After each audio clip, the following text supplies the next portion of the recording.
मित्रहो नमस्कार. लोकराज्य अध्यासन कराडतर्फे आयोजित वाचन जागर उपक्रमात आपणा साऱ्यांचं मनपूर्वक स्वागत. ज्येष्ठ साहित्यिक शंकर पाटील लिखित टारफला या विख्यात कादंबरीचं क्रमशः वाचन. वाचक स्वर ॲडव्होकेट संभाजी मोहिते कराड.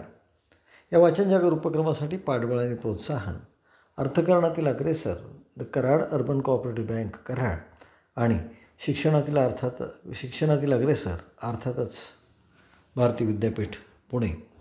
टारफुला भाग क्रमांक 36. मृग आला आभाळसारखं भरून येऊ लागलं. जिकडं तिकडं रानात ऊल झाली आणि बुडाचा तळ गाठलेल्या विहिरी पाण्यानं भरू लागल्या. उघड्या पडलेल्या जई पाण्याखाली बुडून गेल्या. तळाचं पाणी वर काठाला येऊन भिडलं. विहिरी पाण्यानं तुडुंब भरल्या आणि पायऱ्या निसरड्या झाल्या. दुपारची वेळ होती. दादा वाड्यात तक्क्याला टेकून बसले होते आणि चौकात हुंदका ऐकू आला. हडकुळा लक्ष्मण परीट दाटलेल्या गळ्यानं पायरीजवळ येऊन उभा राहिला. आपले दोन्ही हाताचे पंजे तोंडावर धरून तो मुसमुसत दबल्या आवाजात हुंदके देत होता. बाहेर बघत दादाने विचारलं, "कार लक्षा, काय झालं?" लक्ष्मण काही बोलेना. काय झालं म्हणून दादाने विचारलं तर तो गदगदा हलू लागला. वाऱ्यानं पान थरथरावं तसा कापू लागला. पायावर उभं राहायचं होईना तसा तो मटकन पायरीजवळ खाली बसला आणि ढेलजेच्या कट्ट्याला कलंडून मोठ्यानं हुंदके देऊ लागला. दादा उठून बाहेर आले आणि ढेलजेतल्या खुर्चीवर बसून विचारू लागले, "का रडतोस र? होय लक्षा, काय झालं?" तो कसाबसा बोलला, "पाटील, बायको गेली हो." "बायको गेली म्हणजे काय झालं?" याचं कोडं दादानं पडलं. ते त्याच्याकडे नजर रोखून बघत राहिले. गुडघ्यात तोंड घालून बसलेले लक्ष्मण सांगू लागला, "कुंभारमळ्यात धुवायला गेली होती." असं म्हणून त्यानं हुंदका दिला. दाटलेल्या गळ्यानं तो म्हणाला, "मालक, पाय घसरून हिरीत पडली." लक्ष्मण हुंदके देत राहिला. समजायचं ते दादांना समजलं, उमगायचं ते उमगलं आणि विजेसारखा एक विचार त्यांच्या मनात चमकून गेला. त्यांचा चेहरा मोहरा बदलला. त्यांनी कपाळाला आठ्या घातल्या आणि मुद्दाम करडा आवाजात विचारायला सुरुवात केलं, "पाय निसरून हिरीत पडली आहे का जीव दिला रे तिनं?" लक्ष्मण चपापला. हुंदकी आवडून त्यानं तोंड वर केलं आणि दिनवाणा चेहरा करून तो पाटलांच्या तोंडाकडे बघत राहिला. पाणी भरलेल्या डोळ्यानं टकमका बघू लागला आणि दाटलेल्या डोळ्यानं सांगू लागला, "सरकार, जीव द्यायचं काय कारण?" करड्या आवाजात दादाने विचारलं, "काय कारण? अरे ते तुला दक्कल, जीवाला कटाळली असेल ती." लक्ष्मण हबकला. कळ आल्यागत तळमळला. उठून उभा राहून म्हणाला, "असं कसं जी? अरे मग रोज धुवायला जाणारी बाई आजच पाय निसरून कशी पडली र? तिला आपल्या जीवाची काळजी नाही." "सरकार, कच्ची बच्ची 2 पोरं आहेत मागं. त्यासनी टाकून तर ती का निघून जाईल सांगा की?" "ते मी सांगू? पंचनाम्याला पोलीस आलं म्हणजे सांगतील." असं म्हणून त्यांनी तांबे भरले. "लक्षा, मी सरळ विचारतो तोवर सांग, का बायकोनं जीव दिला तुझ्या? तिला काही त्रास दिला?" दादा गरजले, "असं वळंबा घेऊन सांगू नकोस. विनाकारण वाड्यात शिरू नको. तिनं का जीव दिला हे लवकर सांगून मोकळा हो, नाहीतर तुझ्या मग झंगाट लागेल. निस्तरायला तयार हो." "सरकार, कोणाला विचारा, शेजारी पाजारी सांगतील. गावातल्या कुणीबी माणसाला विचारून बघा. आम्ही जसं राजाराणीगत राहत होतो." त्याला हेणून दादा म्हणाले, "गावची धुनी बुडून पोट भरणारं परीट तू, आणि तुम्ही राजाराणीगत राहत होता सा? आर तुझ्या राजाला." आणि दात उठ खात त्याच्या तोंडाकडे दादा बघत राहिले. तरबत्तर झाले. डोळे उठून ते बघू लागले. काहीच्या बाई विचारू लागले आणि गपगुमान मान खाली घालून लक्ष्मण चोरागत उभा राहिला. खाली आपल्या पायाकडे नजर लावून बघत राहिला. तसे दादा कडाडले, "तुला काय सांगायचं नसेल तर इथं पायरीजवळ उभा राहू नको. आलास त्या वाटानं निघून जा. तू आहेस आणि ते पोलीस आहेत, बघून घ्या." दादा असे निर्वाणीची बोलले आणि काय करावं कसं सांगावं त्याला कळेना झालं. तो येडबडून गेला. आधीच त्याच्यावर आकाश कोसळलं होतं. त्यात पाटलांनी असा दट्ट्या लावला. अर्थाचा अनर्थ करून ते विचारू लागले. काही सांगायला जावं तर ऐकून घेईन असं झालं. तसं दुःखानं व्याकुळ झालेला तो बापडा परीट जागचा हल्ला. एखाद्या बाईनं पदर पसरावं तसं निसूचं धोतर आपल्या हातात धरून तो म्हणाला, "सरकार, मी तुमच्या पायाचा चेंडू आहे.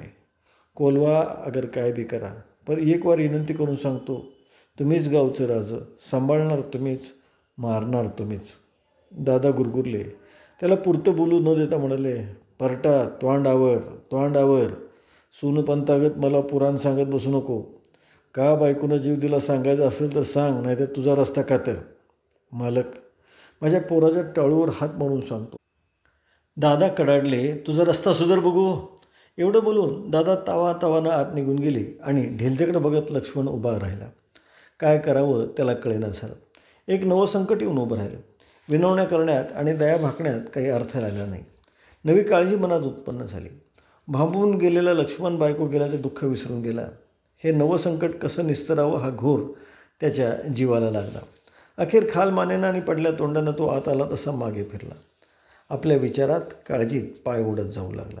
आता कुठं जावं, कुणाला भेटावं, काय करावं. एकाएकी इमारत पायात दुभंगावी तशी त्याची गत झाली. कंबरच खचली. पाय भरून आले आणि पाऊल उचलेना झालं.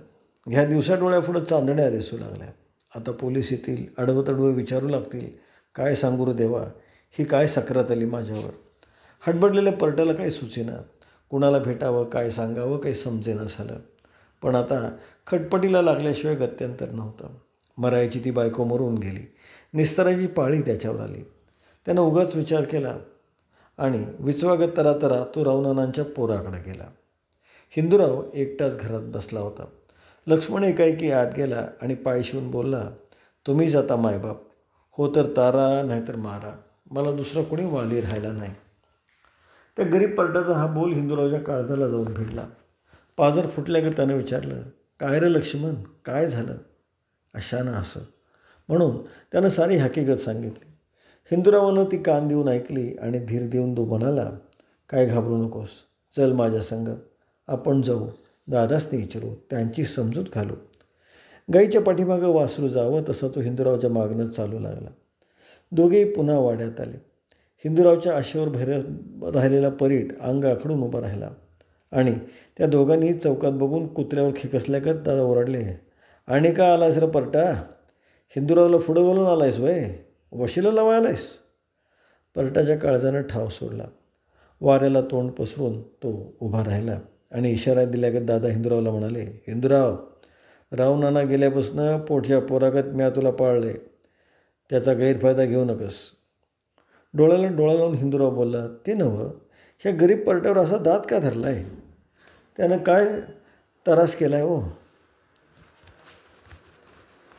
त्यानं काय त्रास दिला तरी का आपल्या बायकोला. ती बिचारी पाय पसरून हिरीत पडली, आपल्या मरणानं मेली आणि ह्याला का धारीवर धरले. नजरेला नजर देऊन दादा बघत राहिले आणि रागानं भाडकन म्हणाले, गावचा पाटील तू का मी, मला जाव विचारायला आलायस. खाल्ल्या घरचं वासं मोजतोस. विचार न करता पाचार न करता दादा असे भलतीकडे झुकले. तोंडाला येईल ते बोलले आणि हिंदूरावही भडकला. मानपान साऱ्या गुंडाळून त्यानं आपल्या हातचं एक बोट वर करून तो म्हणाला, हे हा दादा, खबरदार, एकदा बोलला ते बोलला, पुन्हा असलं बोलणं खपवून घेणार नाही. वासं मोजायची भाषा कोणापुढं करताय. काय खाल्लं आहे तुमचं, काय एका भाकरीवर मेंदा नाही तुमच्या. आपल्या घरचं खायला घातल्यागत बोलतासा. कवा पदर पसरून तुमच्या दारात आलो होतो का आम्ही. दुसऱ्याच्या अन्नावर जगणारी कुत्र्याची अवलाद नाही आम्ही, जरा समजून बोला. हिंदूराव असं बोट दाखवून बोलला आणि दादांचा पारा झार्रकन खाली उतरला. ते बोलायला गेले एक आणि झालं भलतंच. त्यांच्या काळजाला धक्का बसला. हिंदूराव असं उलटून बोलला आणि त्यांच्या मनात आलं, आजवर वाड्यावरच्या तालमीत खेळून ही पोरं माजली. त्यांनी आपला आडसाटा घेतला. एका गावकऱ्या देखत उलटून बोलायला कमी केलं नाही. ह्यात जे कळायचं ते त्यांना कळालं, समजायचं ते समजलं आणि आपला होरा चुकला हे जाणून त्यांनी चाल बदलली. वरच्या पट्टीतला आवाज खालच्या पट्टीत आणून ते म्हणाले, हिंदूराव, अरे तू पैलवान गडी, ह्या गावच्या भानगडी तुला काय करायच्या. तू अजून हुरूट पोर आहेस. पोच याचा आहे, मी सांगतो ते ऐक आणि आपल्या घरला जाऊन बस. निष्कारण कोणाच्या फंदात पडत जाऊ नकोस. जा घरला.